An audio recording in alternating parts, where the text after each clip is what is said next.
On va démarrer par le bas un peu plus sensible, plus on va monter, plus c'est pointu. Donc le truc c'est, vous êtes ici pour vous faire plaisir, donc c'est de vous détendre. On s'occupe de tout. Allez, c'est parti.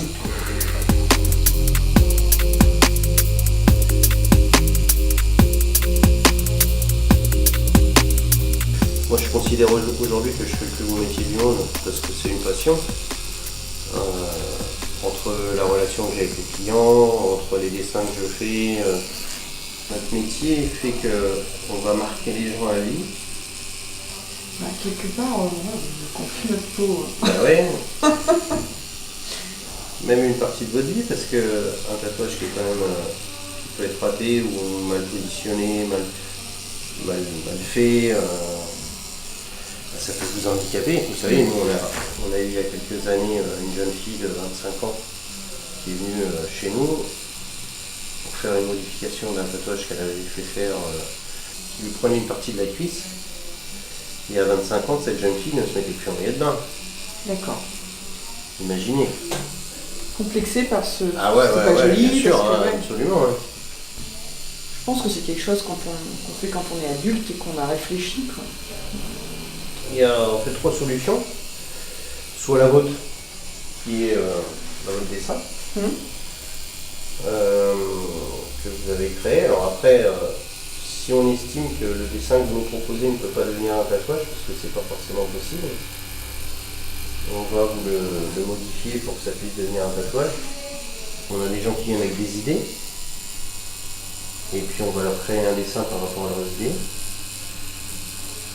Et puis après, il y a ceux qui viennent avec toutes les images du web. Et bon, on va essayer de les convaincre de rester encore un peu dans leur thème et d'essayer de faire de la création. On va soit modifier le tatouage existant, ne deviendra pas un beau tatouage, et on ne le fait pas. Il vaut mieux s'inspirer que de copier. Je tatoue pas n'importe quoi sur n'importe qui.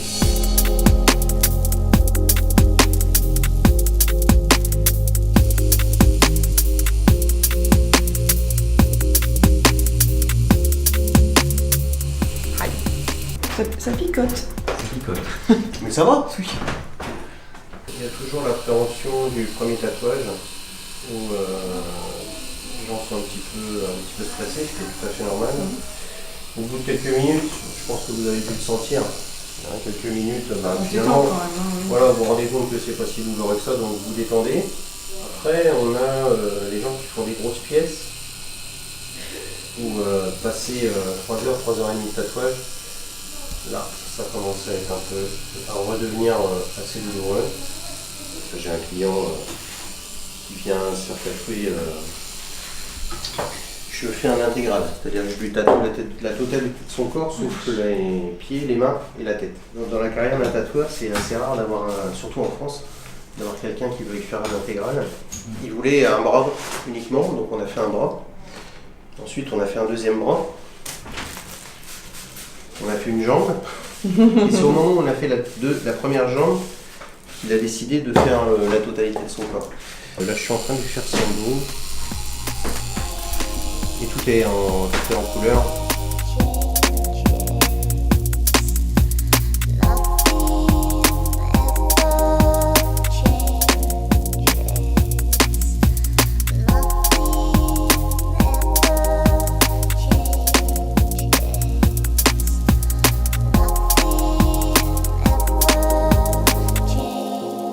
Depuis 2008, le ministère de la Santé a mis, heureusement, et grâce aux collaborations avec des tatoueurs français, notamment le syndicat national des artistes tatoueurs, a mis en place un décret d'hygiène.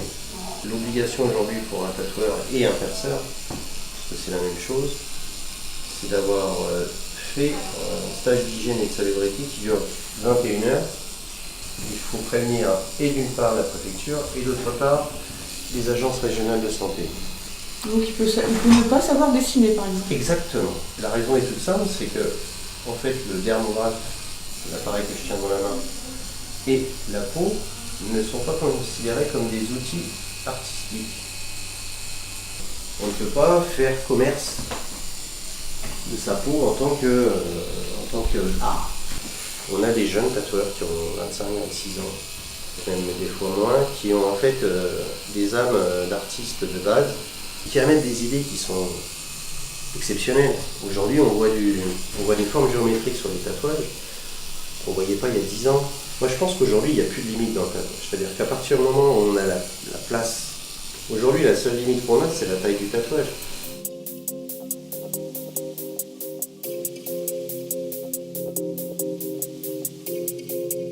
Alors votre fille tatoue aussi? Alors, ma fille est en formation depuis septembre en fait. Donc le parcours de ma fille est un peu atypique. C'est une jeune fille qui faisait des études d'infirmière, qui a décroché de ses études parce que mais elle dessine depuis qu'elle est toute petite. La première chose qu'elle a fait, c'est de reprendre des études d'art. Donc elle a été dans une école de dessin. Et puis depuis septembre, elle est en formation chez nous. Donc vous faites plutôt les retouches ou vous faites J'ai les commencé, tatous tout effectivement, court? j'ai commencé par les retouches pour prendre la main en fait. Ouais. Et puis après, j'ai fait les petits tatouages qui sont, on va dire, rattrapables. Et puis là, petit à petit, je commence à faire des tatouages beaucoup plus rigoureux, un peu comme dans ce style-là. Et non, c'est vrai que j'ai avancé assez vite. Elle a fait son premier tatouage sur moi. Donc là, de l'appréhension, elle ne l'avait pas. Je n'ai pas compris pourquoi. J'aurais préféré qu'elle l'ait un peu, mais elle n'a pas eu.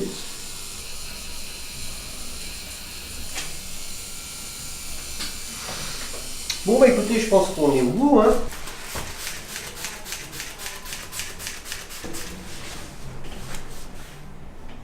J'adore. Alors, écoutez bien ce que je vais vous dire, c'est important. Ouais. Je vais vous faire un pansement. Ouais. Dans 3 heures, la première chose que vous faites, c'est vous lavez les mains.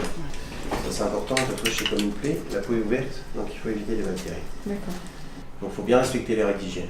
Vous lavez les mains, vous enlevez le pansement, nettoyez le tatouage au savon et à l'eau tiède. Ouais. Et une fois que le tatouage est sec, tout de suite derrière, vous appliquez de la crème cicatrisante. Donc à partir de demain, les soins, c'est 3 fois par jour pendant 15 jours. Pas de bain, pas de piscine, pas de soleil pendant 1 mois. Je peux me boucher? Douche, oui. Sinon, vous laissez à l'air. Les fringues du coton, pas de matière synthétique. D'accord.